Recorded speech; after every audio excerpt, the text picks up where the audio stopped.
വിദ്യാർത്ഥികൾക്ക് നേരെ പാഞ്ഞെടുത്തു കാട്ടാന. വൈത്തിരി പൊഴുതന LP സ്കൂളിന് സമീപം ബുധനാഴ്ച രാത്രി 11 മണിക്കായിരുന്നു സംഭവം നടന്നത്.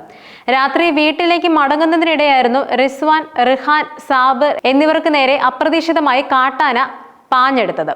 ടൗണുകളും ജനവാസ മേഖലകളും ഉൾപ്പെടുന്ന പൊഴുതന ടൗൺ പ്രദേശത്താണ് 3 കാട്ടാനകൾ ബുധനാഴ്ച രാത്രി ഇറങ്ങിയത്.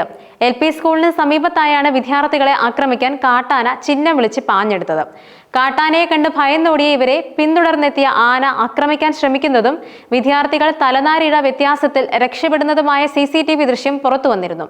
ബുധനാഴ്ച വൈകുന്നേരം സൗത്ത് വയനാട് ഫോറസ്റ്റ് ഡിവിഷന്റെ വനാതിർത്തി വഴി സ്വകാര്യ തേയിലത്തോട്ടത്തിലൂടെ എത്തിയ ആനക്കൂട്ടം പ്രദേശത്തെ കർപ്പൂരക്കാട് കയ്യേറ്റ ഭൂമിയിൽ നിലയുറപ്പിക്കുകയായിരുന്നു.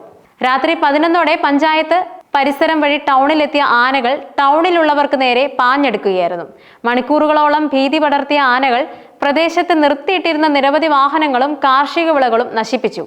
നാട്ടുകാർ വിവരം അറിയിച്ചതിനെ തുടർന്ന് വനം വകുപ്പ് ജീവനക്കാർ എത്തിയാണ് ആനകളെ കാട്ടിലേക്ക് തുരത്തിയത്. എന്നാൽ ഇങ്ങനെ കേരളത്തിൽ വന്യജീവി ശല്യം രൂക്ഷമായി വരുന്ന സാഹചര്യത്തിൽ 1972 വന്യജീവി നിയമ ഭേദഗതി ചെയ്യണമെന്ന് ആവർത്തിച്ചുള്ള അഭ്യർത്ഥനകൾ മുൻപ് കേന്ദ്രം നിരസിച്ച സാഹചര്യത്തിൽ പുതിയതായി എന്തുതരം സമ്മർദ്ദമാണ് ഈ വിഷയത്തിൽ കേരളം ചെലുത്തുകയെന്ന ചോദ്യത്തിന് പ്രസക്തിയേറുന്നു. നിലമ്പൂർ ഉപതെരഞ്ഞെടുപ്പിന്റെ പശ്ചാത്തലത്തിൽ സംസ്ഥാന സർക്കാരിന്റെ പ്രഖ്യാപനം വോട്ട് തട്ടാനുള്ള മയക്കുവെടിയായാണ് രാഷ്ട്രീയ എതിരാളികൾ ആരോപിക്കുന്നത്. ഈ സാഹചര്യത്തിൽ കേവല രാഷ്ട്രീയ നേട്ടത്തിനുപരിയായി ഈ വിഷയത്തിൽ എന്തെല്ലാം സമ്മർദ്ദ തന്ത്രങ്ങളാണ് സംസ്ഥാന സർക്കാർ ആത്മാർത്ഥമായി സ്വീകരിക്കുകയെന്ന് ഉറ്റുനോക്കിയാണ് കേരളം. ഏറ്റവും ഒടുവിൽ ഇക്കഴിഞ്ഞ ഫെബ്രുവരിയിലും കേരളത്തിന്റെ ആവശ്യം കേന്ദ്രം നിഷ്കരണം തള്ളിയിരുന്നു. പാർലമെന്റിന്റെ ബജറ്റ് സമ്മേളനത്തിൽ സംസ്ഥാനത്തെ MPമാർ ഉന്നയിച്ച ചോദ്യങ്ങൾക്ക് മറുപടിയായി വന്യജീവി സംരക്ഷണ നിയമം ഭേദഗതി ചെയ്യാനോ കാട്ടുപന്നികളെ ക്ഷുദ്രജീവികളായി പ്രഖ്യാപിക്കാനോ ഉദ്ദേശിക്കുന്നില്ലെന്ന് കേന്ദ്ര സർക്കാർ വ്യക്തമാക്കിയിരുന്നു. തമിഴ്നാട് ഉൾപ്പെടെയുള്ള മറ്റ് സംസ്ഥാനങ്ങളിലെ MPമാരും വന്യജീവി ശല്യം ഉയർത്തിക്കാട്ടിയെങ്കിലും അവയെ കൊന്നൊടുക്കുന്ന വിഷയത്തിലുള്ള അഭ്യർത്ഥനകളെല്ലാം കേന്ദ്ര സർക്കാർ നിരസിക്കുകയായിരുന്നു.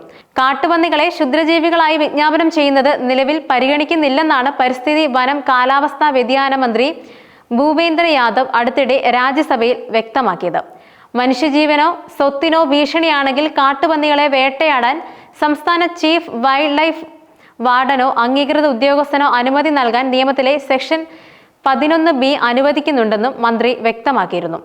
കാട്ടുപന്നികളെ കൊല്ലുന്ന മാതൃകയിൽ മറ്റു ജീവികളെ കൊല്ലാൻ വന്യജീവി സംരക്ഷണ നിയമത്തിൽ ഭേദഗതി അനിവാര്യമാണ്. വന്യജീവി സംരക്ഷണ നിയമം കേന്ദ്ര നിയമമാണ്.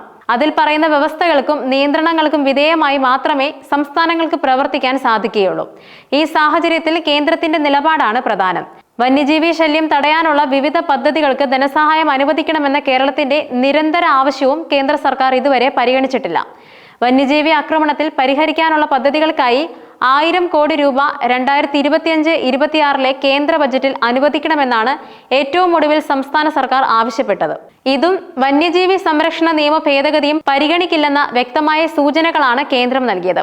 വന്യജീവി ശല്യം സംസ്ഥാനത്തിന്റെ വിഷയമാണെന്നും സംസ്ഥാനം തന്നെ അത് സ്വന്തമായി പരിഹരിക്കണമെന്നുമാണ് കേന്ദ്രം വ്യക്തമാക്കിയത്.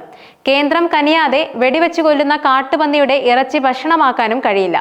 2023 കേന്ദ്ര വന്യജീവി സംരക്ഷണ നിയമം ഭേദഗതി ചെയ്തതിന് ശേഷമിറക്കിയ ഗസറ്റ് നോട്ടിഫിക്കേഷനിലും പിന്നീട് കേന്ദ്രം വനം, പരിസ്ഥിതി മന്ത്രാലയം സംസ്ഥാന ചീഫ് വൈൽഡ് ലൈഫ് വാർഡന്മാർക്ക് അയച്ച കത്തിലും ഇക്കാര്യം വ്യക്തമായി പറയുന്നുണ്ട്. കൊല്ലപ്പെട്ട വന്യജീവിയുടെ മാംസം വിൽക്കാനോ ലേലം ചെയ്യാനോ പാടില്ലെന്നാണ് നിഷ്കർഷിക്കുന്നത്. തുടർച്ചയായി ഇത്തരം നടപടികളിൽ നിന്നും കേന്ദ്ര സർക്കാരിന്റെ നിലപാട് പകൽ പോലെ വ്യക്തമാണെന്നിരിക്കെ കത്തയക്കലിന് പുറമെ മറ്റ് സംസ്ഥാനങ്ങളുമായി യോജിച്ച് ജനക്ഷേമാർത്ഥം ഇതുവരെ കാണാത്തൊരു പോരാട്ടത്തിന് കേരളം തയ്യാറാകുമോ എന്നാണ് ചോദ്യമുയരുന്നത്.